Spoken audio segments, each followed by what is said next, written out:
အမတ်တရတော့ဒီအုပ်စုပေါ့နော်ခုနပြောတဲ့ကိုတင်မြအောင်ပါဝင်3-5နှစ်လောက်ကတော်တော်လေးကိုတွဲပြစ်တာပေါ့တွဲကစားပြစ်တယ်ပေါ့အဲ့လိုတွဲကစားပြစ်လို့လဲအောက်ကနေတောက်လျှောက်တွဲကစားလာတော့ဒီ93စီးကင်းတို့ဘာလို့မှဒုတိယဈေးရတဲ့အထိပေါ့အဲ့မှာတော့ပြောချင်တာကတော့ကိုတင်မြအောင်ကအဲ့ဒီ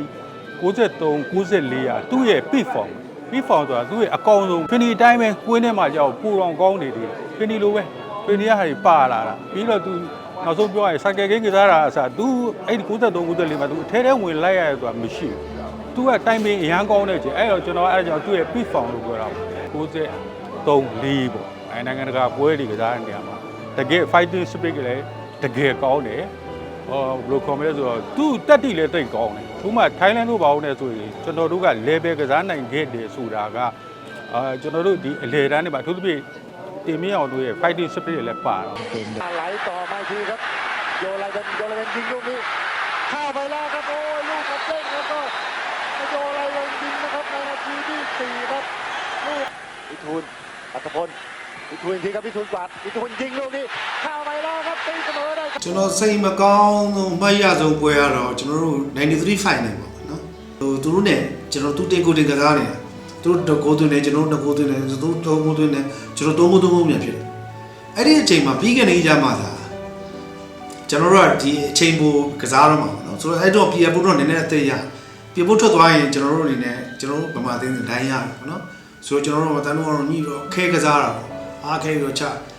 ဓာတ်တို့ဟိုရအောင်ချမယ်သူသေးရခဲ့တယ်ဆိုလို့ရှိရင်တော့မှဆိုတော့အချိန်ပိုနဲ့ပက်တီမှာငါတို့အနေနဲ့ဟိုတို့ဘို့သူက fitness ကကောင်းနေသေးတော့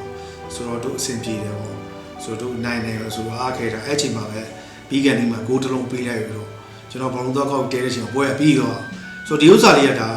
ဘောလုံးကျွန်တော်တို့အနေနဲ့အရန်မျောလင့်ထားတာပေါ့နော်မျောလင့်ထားတဲ့အချိန်မှာဖြစ်သွားတော့ဟိုယူကျုံမရဖြစ်ရတာပေါ့ကျွန်တော်ပထမဟိုကျွန်တော်တို့နေတဲ့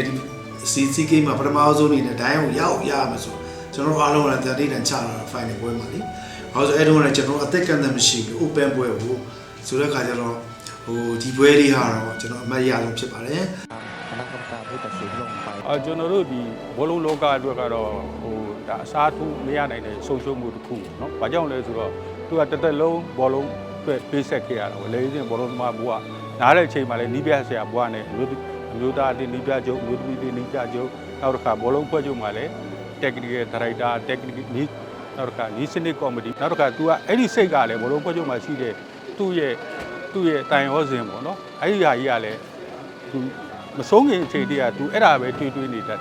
တယ်၄ဆုံးကနေပြီးတော့တင်မြင့်အောင်ပေးတယ်ညတင်မြင့်အောင်တဲ့တယ်